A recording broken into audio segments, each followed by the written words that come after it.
Extreme Rules. 2019. Le 14 juillet 2019. Oh là là, la vache. Ah bah non, je vais pas me montrer joie et vous dire allez, c'est Extreme Rules, on est parti. On va avoir des stipulations extrêmes et en plus c'est bien parce qu'il y a Paul Heyman qui est arrivé, ça va être génial. C'est hyper dur. Je sais pas ce qui se passe les amis, mais oh là là. Mais t'as bien vu le dernier Monday Night Raw, enfin, qu'est-ce que c'est le Go-Home Show? C'est le dernier show pour te mettre la pêche, etc. Et on est en pleine WCW 2000. Mais qu'est-ce qui leur arrive? Mais sans déconner quoi. Mais toutes les erreurs à ne pas faire, ils les font. Enfin, tous les trucs. Mais la logique. Mais on est tous crétins, c'est ça WWE. On est crétins. Quand vous faites un combat mixte par élimination. Sérieux? Comment ça se passe? Becky Lynch, elle élimine, Zelina Vega, et après, elle fait quoi? Elle reste sur le bord du ring? Et qu'est-ce qui se passe si Andrade, il bat Seth Rollins après? Il faut Becky Lynch contre Andrade? Mais non! Qui, parmi les créatifs, va dire à Vince McMahon, écoute mec, non. Écoute, non, réfléchis. On peut pas faire ça. Je sais que c'est bien, parce qu'on va gagner du temps, il faut plus qu'il y ait de catch pendant la pub, hein, mais ça nous fait faire n'importe quoi. Les weekly, là, sont, mais ingérables, c'est regardable. Il se passe en effet des trucs cool, des trucs un peu, visuels. En tout cas, c'est ce qui se passait avec Braun Strowman et Bobby Lashley, qui s'affronteront en plus avec Extreme Rules. Mais t'as envie de voir un last man standing entre les deux? Bah, il faudra qu'il se passe un truc encore une fois énorme, parce que sinon, et puis en plus ça coûte totalement un catcheur comme Rey Mysterio, qui s'est fait humilier là par Bobby Lashley. Puis même réfléchis quoi. C'est Braun Strowman qui porte une spear, sur Bobby Lashley à travers la structure, tout explose, etc. Bobby Lashley, lui, il revient quoi. Semaine suivante, il est là, pas de problème, ça va, ouais, je suis là. Je barre Mysterio, il y a aucun signe, il y a même pas un bandage, rien du tout. Et c'est Braun Strowman qui est blessé, et ils veulent en fait faire ça pour que Braun Strowman ait un retour héroïque, et qu'on se dit, oh là là, il a réussi à s'en sortir. C'est lui qui l'a attaqué, c'est lui qui fait le sens, un minimum. Oh là là, c'est prise de tête, hein. Il faut tout le temps essayer de trouver un sens à quelque chose, et là on doit regarder Extreme Rules. Et c'est dimanche. Et il y a des choses bien, attention, oulala, il y aura des trucs très très bien, et qualitativement sur le ring, ça va être, tu vois, en fait, on va être partagé, ça va être exactement la même que le dernier pay-per-view, la Stomping Ground, c'est-à-dire il va y avoir des choses très très cool, et des choses qui sont méga casse-gueule. Et le main event, la dernière fois, entre Seth Rollins et Baron Corbin, c'était ultra casse-gueule, bah là on va y venir. Match mixte, voilà, où les titres peuvent changer de main sans qu'il y ait un mec qui se prenne le pit, enfin les filles peuvent décider de qui sera champion chez les hommes, c'est WCW. C'est voilà, on en a plus rien à foutre. Non, c'est pas... Et le pire, c'est qu'à SmackDown, ils sont en train de construire Kevin Owens, babyface. Alors ça c'est grand. Alors ça c'est énorme, parce qu'il est super habile au micro, tu vois, il va pouvoir nous faire véhiculer des émotions totalement différentes. Il est super pour aller contre les autorités, ça y a pas de doute, ça va être super. Mais déjà, tu vois, première pipe bomb, oui, les talents non utilisés, Buddy Murphy, tout ça, et Shane McMahon, tu te fais appeler le Best in the World, c'est-à-dire que WWE, ils font le même coup qu'avec Seth Rollins, là, il y a quelques mois, hein, c'est-à-dire, il fait état, le babyface, c'est le mec qui va faire état que, c'est nul, ce qui se passe, ça a chier. Voilà, et il faudrait que ça change, et je vais être le mec qui va tout changer. Voilà, donc c'est-à-dire, est-ce que WWE volontairement nous sert quelque chose de mauvais? Ils se le disent, ils regardent eux-mêmes, ils disent, c'est nul, ça a chier, Shane McMahon, c'est à chier, voilà, à caguer par terre, on n'est pas bien. Pour que derrière, il y ait un mec qui en sorte over, il sorte une star, voilà. Ok. CM Punk est arrivé après tout, John Cena, l'idée que John Cena soit le meilleur, parce que WWE c'était Cena wins lol, voilà, arrive à ce moment-là, parce que écoute, c'est peut-être ça le catch, finalement. On se trompe peut-être tous, peut-être qu'ils ont la recette miracle, voilà. Il fait quoi, Kevin Owens, sur Extreme Rules? Il fait rien, il catche pas, on sait pas. C'est quand même étonnant, il y a plein de gens qui sont impliqués dans des storylines, ils catchent pas. Voilà, on aimerait bien, je sais pas, Charlotte Flair, elle fait quoi? Champion intercontinental, Finn Balor, qui feud avec Shinsuke, il perd contre Shinsuke Nakamura, là, SmackDown, ils font quelque chose? Fait rien. Il est où Sami Zayn? Sami Zayn, il est où? Qu'est-ce qui lui arrive? Qu'est-ce qui se passe? Elle ne peut rien y comprendre, voilà.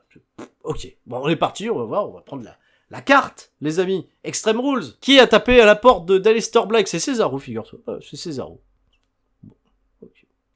C'est bien, ça va être un bon match de catch, voilà, Cesaro qui va faire ce qu'il fait de mieux, c'est-à-dire bien catcher pour mettre over un talent comme il l'a fait pendant toutes ces années précédentes, et il y a une petite symbolique derrière ce match, parce que Cesaro, ça a été celui d'ailleurs qui a introduit Aleister Black aux États-Unis, si je dis pas de bêtises, c'était pendant un show en partenariat avec WXW et CZW qui s'appelait The Vision, où il y a eu Aleister Black contre Cesaro, et c'était pas bien.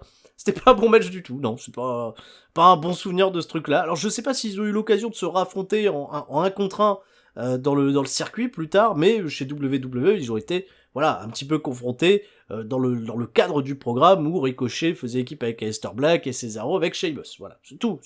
Là, ça nous tombe comme ça, pile poil. Il y avait déjà une petite rumeur autour de ça. Je sais que beaucoup auraient préféré Randy Orton, on parlait même de Bray Wyatt. Cesaro, ok, mais c'est du Cesaro donné en chair à canon, je pense, pour Aleister Black. Si Aleister Black est un projet, on va vite être fixé à Extreme Rules. Alors attention les amis, le match de catch il sera peut-être pas, si ça se trouve Aleister Black ça va être un gros squash. Il va squasher Cesaro avec le Black Mass, et Cesaro fait la même que Cassius Ohno contre Matt Riddle. Pourquoi pas? Donc je suis curieux, j'ai hâte de voir, c'est deux catcheurs que j'aime beaucoup, et bon, même si le programme derrière est pas forcément des plus palpitants, c'est une nouvelle réintroduction pour Aleister Black. Alors, à voir. Victoire d'Aleister Black, le pronostic, je pense, évident. Le Revival défend les championnats par équipe contre les Usos. Les deux équipes de Raw, voilà, les deux équipes crédibles, solides. Enfin, en pay-per-view et pas dans le pré-show, les titres sont en jeu, ça tombe bien quand même. Pas de stipulation. Non, c'est Extreme Rules, mais on va pas... Non, ça clôture pas du tout un chapitre, Les mecs, ils sont en train de se foutre sur la gueule, et s'humilier, et s'affronter sans arrêt, tu vois, en weekly, que ce soit en 2 contre 2, en 3 contre 3, en match triple threat, j'en sais rien. Tu vois, c'est un petit peu le moment, tu vois, de mettre, parce que ça fait depuis WrestleMania quand même que les mecs se battent sur la gueule, mais on va attendre, on patiente, on est patient, et bon, Revival contre les Usos, pas de stipulation, c'est un peu triste, c'est un peu dommage, et puis même que l'accent a pas été particulièrement mis sur ce match, il a uniquement été officialisé là, lors du dernier Monday Night Raw, et sans plus, tu vois, c'est un peu triste, un peu dommage. Bon, on va compter sur eux, bien entendu, pour nous donner un bon match de catch, ça devrait quand même plutôt bien se passer de ce côté-là, je l'espère en tout cas. Au-delà même d'un pronostic, j'aimerais qu'ils aient, 10-15 minutes, qu'ils embarquent le public, et peu importe le résultat derrière, personnellement, j'aimerais que le Revival conserve, parce que je les aime bien quand même, j'aimerais que le raid se solidifie un petit peu, voilà, mais même peut-être une victoire un peu, pas forcément clean, mais avec, tu vois, leur malice habituelle. Pas un truc heal, hyper flag, mais un truc, tu vois, un petit mec planqué qui tient un pied, ou tu vois, un truc vraiment très propre Revival. Ça, j'aimerais bien comme finish de match, et on poursuit avec Revival champion, et les Usos qui sont une parfaite main pour mettre en avant des talents, ça on n'en doute même plus. Eh ben allez, on est parti, on va parler de ce truc, la Bobby Lashley contre Braun Strowman. T'imagines, et alors, je sais pas si vous vous souvenez, je crois que c'était lors d'un SKO, je me suis dit, ça c'est une affiche, elle a été bien protégée pendant pas mal de temps, ils nous ont jamais fait Bobby Lashley, Braun Strowman, et puis ils nous l'avaient servi, mine de rien, comme ça, gratos, à Monday Night Raw, ils en ont fait des affrontements pas des plus excitants. Maintenant, on est dans un last man standing, on a une spécificité, une stipulation qui nous laisse penser que Braun Strowman ira encore une fois faire un truc totalement ahurissant pour faire le buzz, comme il a l'habitude, il renverse des camions poubelles, il met des mecs dedans, il est compact, il pète les structures, il fait tomber l'arène de Philadelphie sur la tronche de tout le monde, enfin bon, voilà, là on s'attend à ce qu'il y ait un truc un petit peu huge, et qu'on se dise, ah là là, grand moment, super extrême. Bon, et puis après, c'est quoi le coup d'après pour Braun Strowman, sans déconner, et même pour Bobby Lashley finalement, tu vois, c'est juste un règlement de compte entre deux gros balaises, qui, Braun Strowman, on n'a plus d'aspiration particulière à se dire, à un moment, c'est bon, il est super balèze, il est super fort, mais quand est-ce qu'il est champion du monde, quand est-ce qu'il a sa chance, pourquoi c'est pas lui qui court derrière Seth Rollins, alors que, voilà, il y a un drôle d'équilibre là-dessus, enfin en tout cas, j'espère, moi personnellement, que le mec qui va sortir vainqueur de ce match, vu qu'il est présenté comme quand même quelque chose de huge, va se positionner pour une place, pour un championnat derrière, au moins le championnat universel, j'en sais rien, même si c'est Bobby Lashley, Seth Rollins, on n'est pas à ça près, on s'est tapé Baron Corbin pendant combien de temps, voilà, donc on va y aller, Bobby Lashley, contre Seth Rollins, à SummerSlam, c'est pas... Non, je dis des conneries, il vaut mieux, mais au moins que ça serve à quelque chose, tu vois, que grosse feud, etc., et là, on sent que elle se termine, celle-là, elle va se finir, last man standing, ça va finir le bazar. Victoire de Braun Strowman, je préférerais Braun Strowman, personnellement, voilà. Alors ça, un bien étrange programme qui s'est décanté selon Flo. Si vous écoutez 3CFM un peu vite, c'est Ricochet contre AJ Styles pour le championnat des États-Unis porté par Ricochet, et AJ Styles qui vient de réaliser un heel turn puisqu'il s'est rapproché son ancien clan, le club, hein, Karl Anderson, Luke Gallows. Ils sont vicieux, ils jouent un petit peu aussi les vétérans qui vont pas se laisser marcher dessus par la nouvelle garde. Et là encore, quelque chose qui m'intéressait pas mal, hein, si vous vous souvenez, je pense que j'en parlais dans un Sturistradamus, juste avant WrestleMania notamment, que je voyais bien AJ Styles se porter là en rempart contre cette nouvelle génération d'NXT qui va arriver pour les mettre en avant. Et c'est exactement là où on va, tu vois, c'est AJ Styles, Ricochet, et AJ Styles c'est un adversaire, je pense, parfait pour faire briller un mec comme Ricochet, qui a déjà réussi à tirer le meilleur sur sa performance contre Samoa Joe, ça lui a fait beaucoup de bien. Là, on a Styles et on va asseoir, je pense, cette domination de Ricochet, ce serait cool, qu'il parte, qu'il conserve ce championnat des États-Unis, sans rien enlever, peut-être à la performance des Styles, bien entendu, qui pourrait péter un câble, il pourrait se faire disqualifier, même si j'aimerais que ça soit clean, j'aimerais que ça soit une victoire clean. Et là c'est singles match, tu vois. Pourtant, il y a de la tension, ils se sont déjà affrontés 2 fois. Et même si tu te dis que c'est débile que AJ Styles ait une nouvelle chance au titre, parce qu'au final, la dernière fois qu'ils se sont affrontés, Ricochet a gagné, voilà. Donc, fin de l'histoire, normalement, c'est pourquoi il n'y a pas une stipulation? Pourquoi il n'y a pas un point où Ricochet, il a dit, donnez-moi ce mec-là dans tel match? Ou AJ Styles, pourquoi il a pas dit, donnez-moi Ricochet dans un match, je sais pas, un match de l'échelle, un match de chaise, un match de punaise, un match de faire un repasser, un match de chignon, par un avantage. AJ Styles, s'il doit faire un chignon à la fin du match pour gagner, et Ricochet est moins avantagé là-dessus, enfin je sais pas. Là c'était le bon plan, justement, pour nous dire, tiens, on va mettre une petite cerise sur le gâteau, ils le font pas. Étonnant. Donc victoire de Ricochet, pour ma part. Championnat par équipe de SmackDown, c'est Daniel Bryan et Eric Rowan qui défendent les championnats contre 2 équipes, Otis et Tucker et V-Machinery, qui ont une nouvelle chance, une nouvelle opportunité pour ces titres, et Xavier Woods et Big E qui, je le rappelle, ont obtenu un droit pour participer à ce match après avoir perdu contre Kevin Owens et Sami Zayn. Ah, c'était à Stomping Grounds, hein, vous l'avez vu, on l'a tous vu d'ailleurs, on était hyper contents de voir Kevin et Sami gagner le match. Et je crois que c'est même le Raw du lendemain, on nous annonce que Xavier Woods, Big E sont challenger officiels à Rowan et Bryan. Ça, on est plus à ça après maintenant, bon. Heavy Machinery, ok, ils ont battu Dolph Ziggler et Kevin Owens, donc ça va, c'est legit. En plus, ils ont un fort soutien populaire. On venait à Philadelphie, donc on va pas être à Washington, donc Bryan, normalement, devrait se faire huer, normalement, hein, c'est Philadelphie. Terre de fans de catch, attention, on pourrait peut-être avoir un schéma inverse, encore une fois. Un match qui, sur le papier, promet de l'action. Ça promet d'être cool. Ça promet quand même de se mettre bien, tu vois.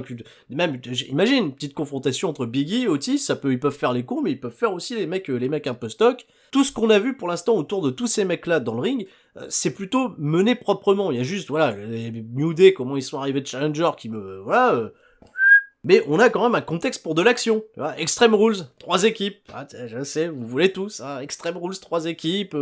TLC, 3 équipes, Money in the Bank, 3 équipes, enfin, on veut une échelle avec ces équipes-là, mais oui, on veut une échelle, dès lors qu'on voit 3 équipes dans la tête des fans, c'est quand est-ce que vous nous casez une échelle, voilà, et qu'on revive ces grands moments des Hardy Boys, des Dudley Boys, voilà, t'as envie de voir ce truc-là, on le voit pas.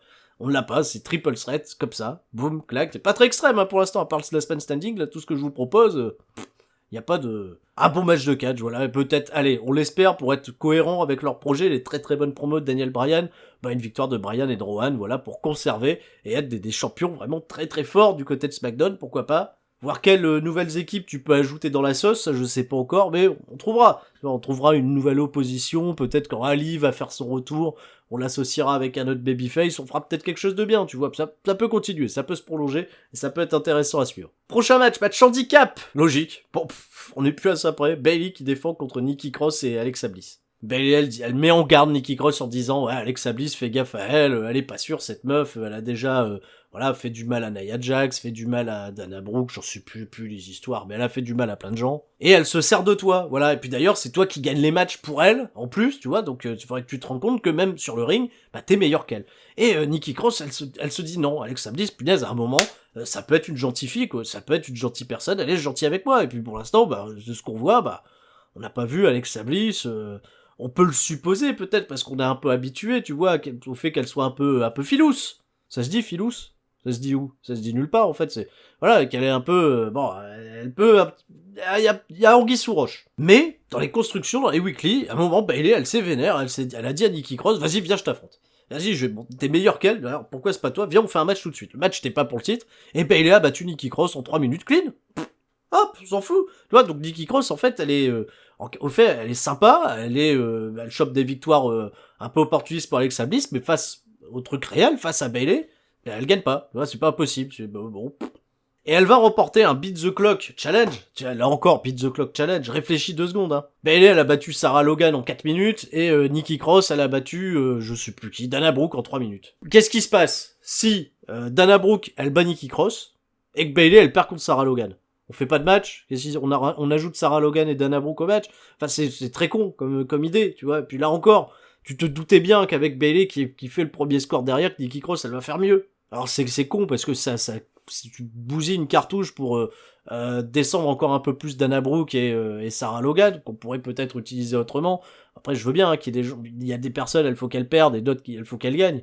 Mais c'est l'idée de faire ça, quoi. Pourquoi on n'a pas tout simplement une décision qui est prise de Nikki, puis même Nikki Cross, cette idée, quoi. Et jamais, ils l'ont expliqué une fois dans le show, qu'est-ce qui se passe si Nikki Cross, à Extreme Rules, va battre Bayley. Comment? Si elle la bat, c'est elle qui devient championne? Donc c'est quoi? C'est un triple threat? Ou alors Alexa Bliss ne peut faire le... C'est quoi? En fait, c'est une situation qui avantage énormément Bayley, si tu réfléchis bien. Bayley, pour le titre, elle est obligée de prendre le tombé sur elle. Par contre, Alexa Bliss, elle peut pas faire le tombé sur Nikki Cross. Enfin, c'est compliqué. Et c'est pas expliqué. Qu'est-ce qui se passe si Nikki Cross gagne? Est-ce qu'elle est juste là pour apporter... C'est dégueulasse, même, réfléchis bien, quoi. Quelle fierté. Alexa Bliss, imagine, même si Nikki Cross fait tout le boulot pour elle, que c'est un gros 2 contre 1, et qu'Alexa Bliss, elle gagne derrière. Et imagine même pire si Nikki Cross gagne, et que c'est bien ça le truc, elle donne le titre à Alexa Bliss. D'où tu sors grandi de quoi que ce soit, après ça. Rien. Rien du tout. Et tout laisse à croire dans la manière où ça s'est passé lors de cette dernière semaine que c'est une porte ouverte à un retour de Sasha Banks qui pourrait venir, voilà, épauler Bayley, ou se retourner contre elle, j'en sais rien, c'est bizarre cette affaire, je suis rien, c'est trop, soit c'est trop niais, soit non, c'est pas intéressant de toute façon. C'est pas ça que j'attends, tu vois, d'une division féminine où t'as la championne qui est forte et celle qui doit la battre, elle fait des bons matchs de catch pour essayer de la battre, tu vois, on n'a pas ça. Enfin, on l'a pas là, en tout cas, parce que là, c'est à base de ah ouais, mais tu fais pas confiance à ma pote, elle est sympa, elle est clean, elle est sûre. Laissez-moi tranquille, ce match-là. J'en attends rien. Bon, allez, victoire de Bayley. Au moins, comme ça évitera les équations, hein, WWE. Hein, comme ça, on n'a pas trop à réfléchir. Victoire de Bayley et on verra pendant le match. Je suis sûr qu'ils le diront même pas pendant le match. Nikki Cross, si elle bat, si elle fait le tomber, qu'est-ce qui se passe? Ils le diront même pas. Et Bayley va gagner, on s'en fout. Drew Gulak, Tony Nese, match de catch pour le championnat Cruiserweight qui sera peut-être dans le kick-off. Ils l'ont pas annoncé, mais bon.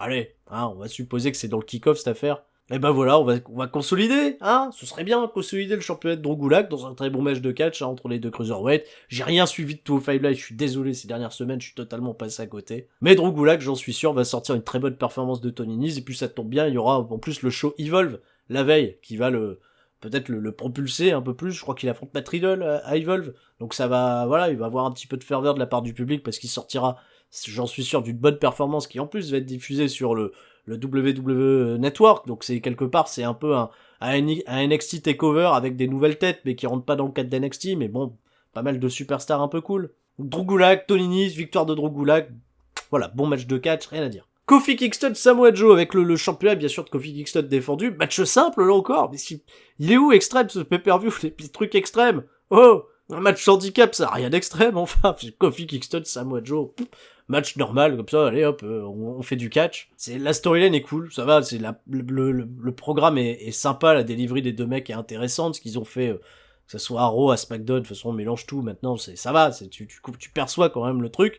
Et puis Kofi Kingston, il a besoin de battre un adversaire plus crédible que Dolph Ziggler pour que nous-mêmes, on se dise, c'est bon, on a un champion crédible. Bon, Samoa Joe, c'est bien, il se pose là, mais Samoa Joe, il sort d'une défaite contre Ricochet, il sort de 2 années d'utilisation chez WWE où il sert de serpillère, dans les multi-man matchs, il part en 2 minutes, tu vois, il est jamais là très longtemps, Samoa Joe, sans que la confiance, elle est pas non plus exceptionnelle, donc où ils iraient donner le titre à Samoa Joe? À moins qu'il y ait qu'il y ait un projet, qu'il y ait un changement de truc, j'en sais rien. Non, je pense qu'ils gardent Kofi Kingston au show pour SummerSlam, et il y a peut-être Lesnar qui se pointe, j'en sais rien, parce que même ce qui s'est passé là récemment avec Shelton Benjamin, quand il y a des zooms sur sa gueule, etc., tu sens que le mec, quand on lui demande son avis, il sourit bêtement, tout ça, mais c'est un pote de Lesnar, peut-être qu'il sous-entend quelque chose. Enfin, je verrais plus, pour que l'effet soit crade, voir Lesnar battre Kofi Kingston et arriver champion du côté de SmackDown qui va arriver sur la Fox, hein, attention. Et puis là, quand on va voir Lesnar battre Kofi Kingston, si Kofi Kingston, on a suffisamment d'empathie pour lui,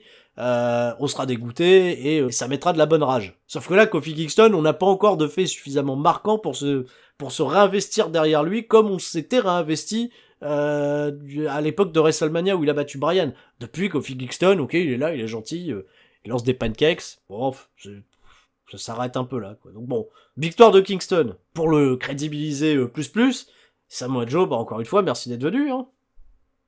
Allez, il nous reste 2 combats, Undertaker, c'est incroyable ça, Undertaker et Roman Reigns contre Shane McMahon et Drew McIntyre.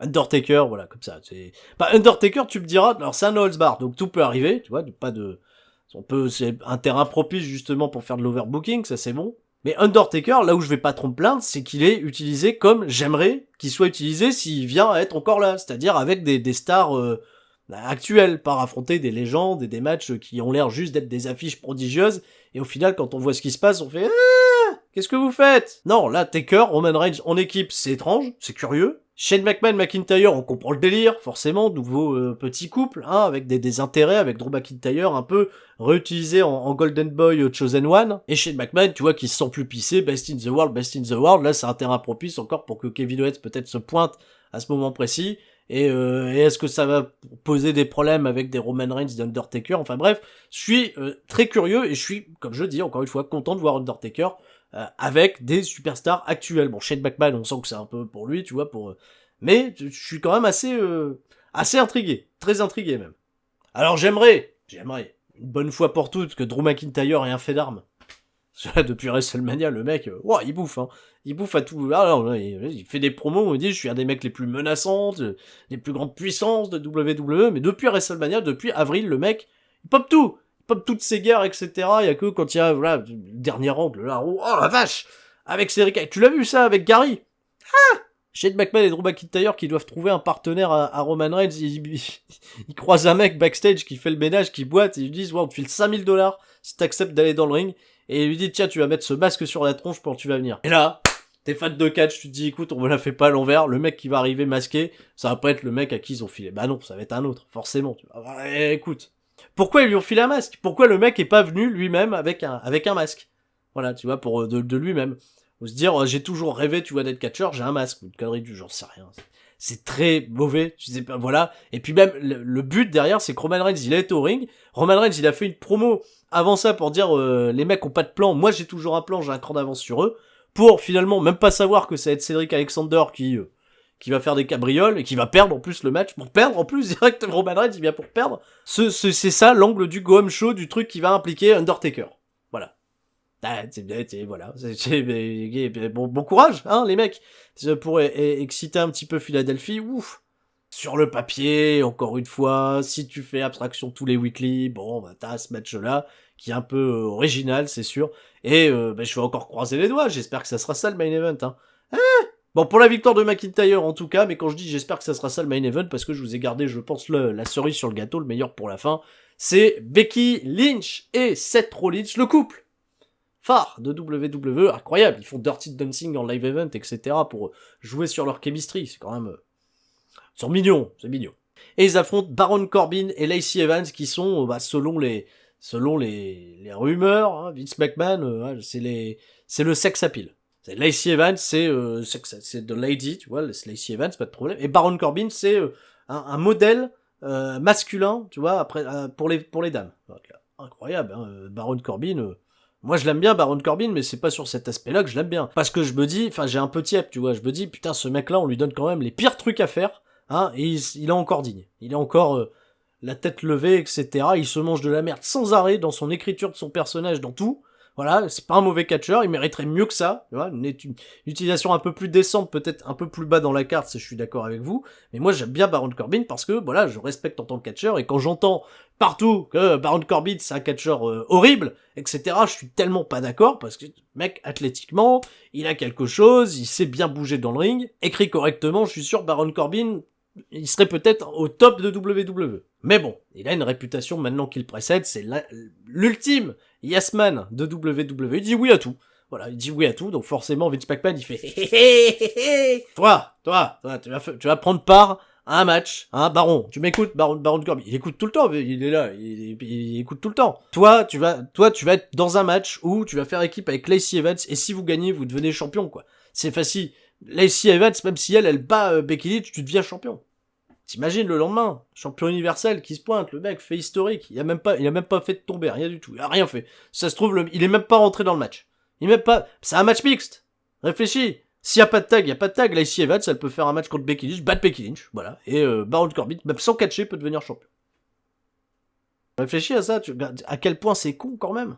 C'est super con, hein. Bon, et dans le cas où ça n'arriverait pas, parce qu'on espère tous que ça n'arrivera pas, moi, tu vois, même moi j'en suis là, Baron Corbin et Lacey Evans n'ont plus de chance au titre. Pour ils sont pas dit. Pour combien à vie peut-être, je sais pas, à vie. Baron Corbin est un catcheur qui va pouvoir être un compétiteur dans le roster principal sans avoir le droit de participer ou de concourir, même s'il fait des performances super, même s'il fait un face turn qu'il a adulé, qui s'est foutu en slip, qui s'est taillé un physique de taré, il pourra plus combattre pour le championnat universel. Voilà. Et Lacey Evans, pareil. Lacey Evans qui est produit qui vient d'arriver, qui est frais, tu vois, pourra plus concourir pour le championnat féminin de Becky Lynch. Alors c'est pas précisé est-ce que c'est jusqu'à ce que Rollins et Becky Lynch soient toujours champions, est-ce que ça va plus loin? Ils disent pas. Donc moi je réfléchis, je me dis merde, vous allez dire Stury, tu cherches la petite bête, mais j'ai le droit, qui m'empêche de le faire. Voilà, et puis je suis pas le seul, je suis sûr que vous êtes plein à penser à ça, non? La personne? Je suis tout seul, encore une fois. Bon bref. Bah, on va éviter de faire des calculs, hein, les amis. Hein. Moi, Becky Lynch et Seth Rollins concert, ça va être gnangnan. Ça encore, hein. C'est pas l'affiche qui va remplir.